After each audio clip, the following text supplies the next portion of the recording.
How's it going, guys?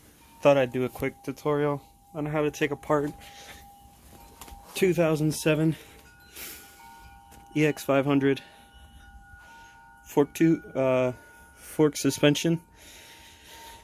Now I'm going to be replacing with upgraded shocks or upgraded springs and seals, but just to give you the lowdown on how to take this apart. When it's on the bike, there's going to be this little cap. There's going to be a little ring on it. It's going to be recessed in. You're going to want to push it down and remove that lock ring. Then once that's done, you'll be able to take out the spacer.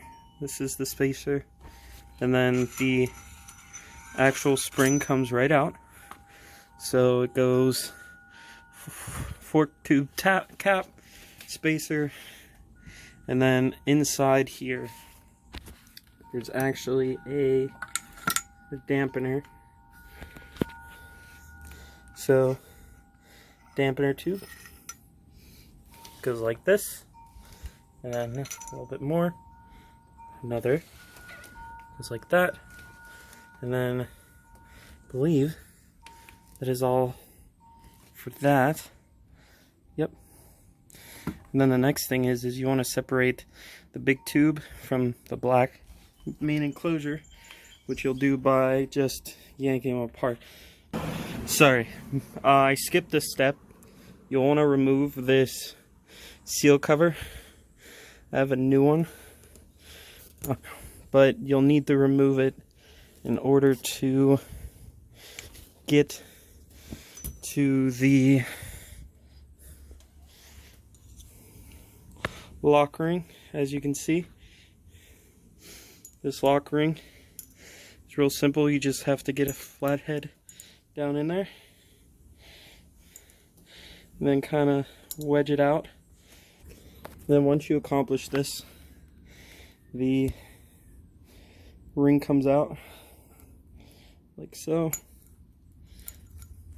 The kit that I got comes with new ones, so you don't really have to be nice to it just to get it out, as you can see. But for the sake of putting it together, I'm going to add it to the list, and now you'll want to remove it by just sort of pulling at it. This only took me about 2 or 3 strong pulls, and the seal's already right at the bridge. One more and it's going to be done.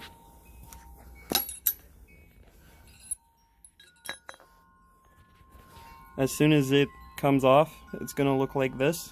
That's going to be the orientation of all those seals. And then this is going to have a little interesting dampener thing down there.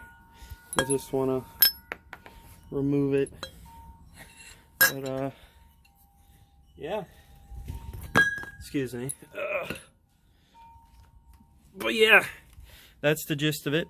I hope you guys found this informational. Sorry about the jittery hands and whatnot, the unfocused lens, that sort of thing. And then putting it all together, it's kind of like the opposite. The only difference is you're replacing this seal, again, autofocus, this seal, and this seal. And for me, I'm replacing this spring, and I'm going to be having to make a new spacer. Wish me luck.